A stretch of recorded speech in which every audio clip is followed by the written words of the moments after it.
అనకాపల్లి జిల్లా నక్కపల్లి మండలంలోని బోయపాడు మత్స్యకారులు తమ సాగులో ఉన్న భూములకు నష్టపరిహారం చెల్లించాలని నిరసన ధర్నా చేపట్టారు.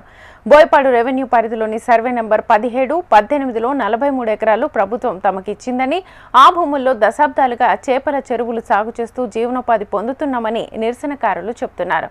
కానీ తమకు నష్టపరిహారం చెల్లించకుండా ఏపీఐఎస్సీ రోడ్లు, అభివృద్ధి పనులు చేపడుతున్నారని ఆవేదన వ్యక్తం చేస్తున్నారు. ఈ సర్వే నెంబర్లలో కొంతమందికి గతంలో పరిహారం ఇచ్చి తమకు కొత్త జీవో రావాలంటూ అధికారులు కుంటి సాకులు చెబుతూ కాలక్షేపం చేస్తున్నారని మండిపడ్డారు. పలుమార్లు అధికారులకు, పాలకులకు విజ్ఞప్తి చేసినప్పటికీ తమకు న్యాయం జరగలేదని చెప్పారు. తమకు నష్టపరిహారం చెల్లించకపోతే తామంతా ఆమరణ నిరాహార దీక్షలు చేపడతామని హెచ్చరించారు. గతంలో మాకు 1994లో సొసైటీ భూములు ఇవ్వడం జరిగిందండి. అప్పటి నుండి ఇప్పటి వరకు కూడా సాగులో రైలు చెరువులు, చేపల చెరువులు వేస్తూ మా జీవనోపాధిని గడుపుతూ వచ్చామండి. అయితే గడుపుతూ వస్తూ ఉన్న సమయంలో బల్ ట్రక్స్ అని మన ఏపీఎస్ఐ భూములు సేకరించడం జరిగింది. వాటిలో మా భూములు పోయండి.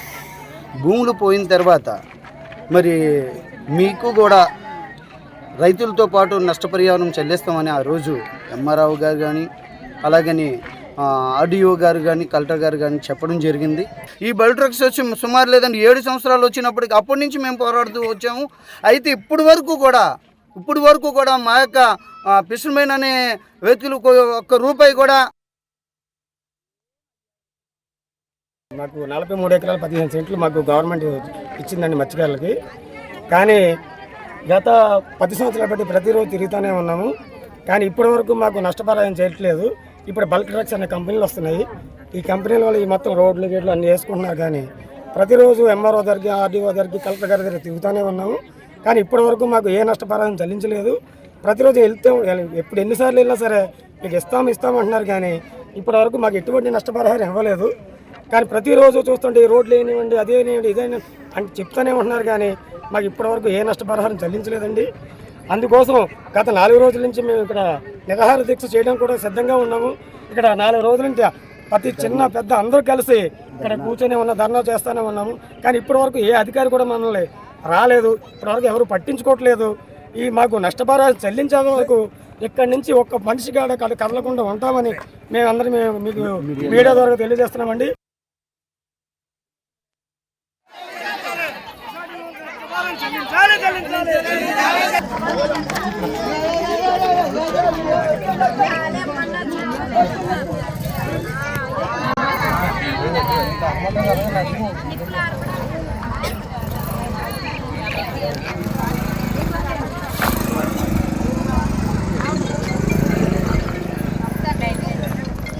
నినాదం ఏం చేయమంటారు?